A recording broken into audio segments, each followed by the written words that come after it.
बिस्मिल्लाहिर्रहमानिर्रहीम, अस्सलाम वालेकुम। मैं हूं असद चौधरी। बहुत बड़ी खबरें हैं आज जिसकी हम बात करेंगे इस वीडियो के अंदर, क्योंकि बहुत सारी खबरें जो हैं वो पाकिस्तान का जो मीडिया है उसकी जीनत नहीं बन पाती, दब के रह जाती हैं।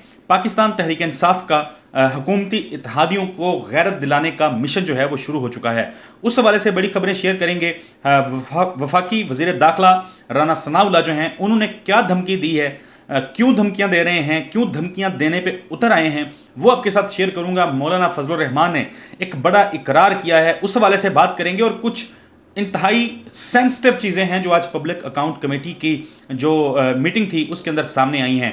सबसे पहले आपको बता देते हैं कि पाकिस्तान तहरीक इंसाफ जो कि फैसला कर चुकी है कि वो सितंबर के आखिरी दिनों में, यानी आज से 4 या 5 रोज़ के बाद इमरान खान साहब जो हैं वो निकलेंगे, इस्लामाबाद का रुख करेंगे।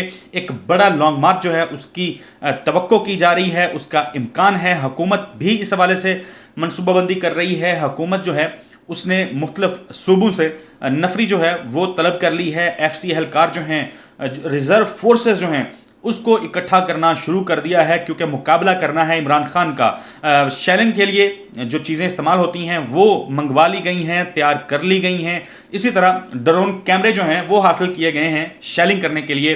इस दफ़ा शेलिंग जो है वो कुछ नए अंदाज से हुकूमत करने की प्लानिंग कर रही है। लेकिन इस सब के साथ साथ इस एहतजाजी कॉल से पहले चेयरमैन तहरीक इंसाफ इमरान खान जो हैं उन्होंने 4 रुकनी कमेटी बनाई है और टास्क दिया है पाकिस्तान तहरीक इंसाफ के रहनुमाओं को कि वो गैरत दिलाएं। हुकूमत के जो इत्तेहादी हैं, जो ये कह के हुकूमत छोड़ गए थे, PDM के उस भानुमती के कुंबे में शामिल हो गए थे कि इमरान खान साहब के दौर में महंगाई बहुत ज़्यादा बढ़ गई, अवाम का जीना दोबर हो गया। लेकिन अब तहरीक इंसाफ उन जमातों को, उन सियासी पार्टीज को शर्म दिलाने की कोशिश करेगी, गैरत दिलाने की कोशिश करेगी, अदादो शुमार बताएगी और बताएगी कि किस तरीके से पाकिस्तान के आम आदमी का जीना जो है वो दुश्वार बना दिया गया है। एक जानिब है ये मामला, अब ये इसमें इमरान खान जो हैं वो कामयाब होते हैं, नहीं कामयाब होते, इत्तेहादी जो हैं वो आएंगे, इनकी बात सुनेंगे या नहीं सुनेंगे, ये एक अलग मामला है। राना सनाउल्लाह साहब जो हैं वफाकी वज़ीर दाखिला, उन्होंने धमकी दी है। वो कहते हैं कि जो लोग डी चौक का रुख करेंगे, अगर इमरान खान डी चौक का रुख करेंगे तो उनको ऐसी ध्वनि देंगे कि वो इस्लामाबाद का रुख करना भूल जाएंगे। ये एक बड़ी धमकी उनकी जानिब से दी गई है। उन्होंने कहा है जी हमने अपने माजून वगैरह जो हैं वो तैयार कर लिए हैं, बड़ा ज़बरदस्त इस्तकबाल करेंगे, ऐसी पिटाई लगाएंगे कि इनको भागने पर मजबूर कर देंगे।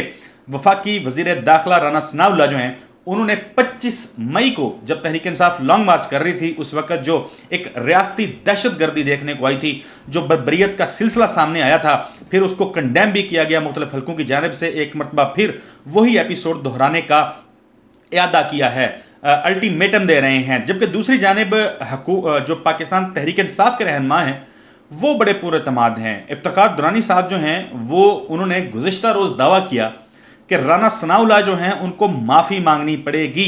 वो कहते हैं कि ऐसा सरप्राइज़ तैयार है, ऐसा सरप्राइज़ तैयार है कि राना सनाउल्लाह जो हैं वो भागते हुए इमरान खान के कदमों में आएंगे, आके गिड़गड़ाएंगे, माफ़ी मांगेंगे। वो दिन करीब आने वाले हैं। अब इफ्तिखार दुरानी साहब जो हैं वो ऐसा क्यों कह रहे हैं, इतने पुरएतमाद क्यों हैं, वो मेरी समझ से बाहर है। क्योंकि ऐसी कोई चीज़ अभी तक रिपोर्ट नहीं हुई, कोई ऐसा मामला रिपोर्ट नहीं हुआ कि तहरीक इंसाफ जो है वो इतनी ताकतवर या इतनी मजबूत होकर सामने आएगी कि राना सनाउल्लाह जैसा शख्स जो है जिसकी एक अपनी हिस्ट्री है वो इमरान खान से माफ़ी मांगेगा। दूसरी जानिब इमरान खान साहब जो हैं उन पर फ़र्द जुर्म आयद होनी है। कल बड़ी अहम समात होनी है इस्लामाबाद हाई कोर्ट के अंदर। 5 रुकनी बेंच ने फ़र्द जुर्म आयद करने का मुतफ़िका फैसला दिया था। कल 2:30 बजे इस्लामाबाद हाई कोर्ट में इमरान खान साहब जो हैं उन पर फ़र्द जुर्म आयद करने की कार्रवाई जो है वो शुरू की जाएगी। अहम सवाल ये भी है कि क्या इमरान खान साहब जो हैं इस कार्रवाई से पहले, फ़र्द जुर्म आयद होने से पहले, क्या गैर मशरूत तौर पर माफ़ी मांगेंगे या नहीं मांगेंगे। एक तो है ये मामला। दूसरी जानिब फैसल जावेद साहब का भी एक स्टेटमेंट सामने आया है। वो कहते हैं कि इमरान खान जो हैं उनको कॉल नहीं देनी पड़ेगी, बल्कि वो मिस कॉल मारेंगे तो लाखों पाकिस्तानी जो हैं वो इस्लामाबाद का रुख कर लेंगे। फैसल जावेद साहब का बयान भी बड़ा पुरएतमाद है। समझ से बाहर है कि पाकिस्तान तहरीक इंसाफ के रहनुमा ऐसे बयान क्यों कर दे रहे हैं, क्या ऐसा मामला है, क्या ऐसा हुआ है, क्या कोई मुफाहमत की जो बात की जा रही थी, कोशिशें की जा रही थी, क्या वहाँ से तहरीक इंसाफ को कोई अच्छी खबर मिली है। ये मामला भी लोग इस हवाले से भी बात कर रहे हैं। दूसरी जानब जी एक और बड़ी जो चीज़ है, बड़ा संगीन मामला है, वो है कि वफाकी काबीना जो है वो 72 तक पहुंच गई है। 2 नए मावन खसूसी वज़ीर आज़म के तैनात कर दिए गए हैं। इत्तेहादियों को या उन लोगों को जो तहरीक इंसाफ छोड़ के आए थे, उनको नवाजने का सिलसिला जारी है। पाकिस्तान की मईशत तबाह हाल, बदहाली का शिकार मईशत जो है, उस पर मजीद बोझ डाला जा रहा है। मावनीन खसूसी की तादाद 27 हो चुकी है।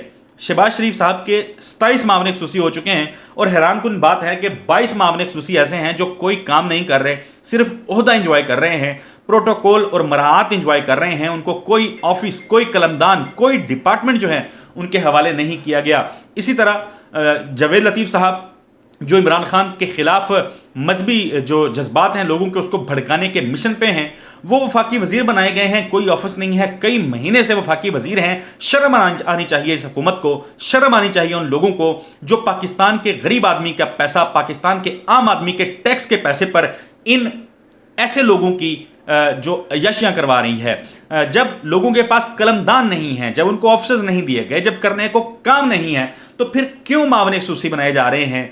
क्यों हमारे पैसे का इस तरीके से इस्तेमाल किया जा रहा है, आम आदमी के पैसे का इस्तेमाल किया जा रहा है? बहरहाल शहबाज शरीफ साहब जो हैं वो मौजूद हैं।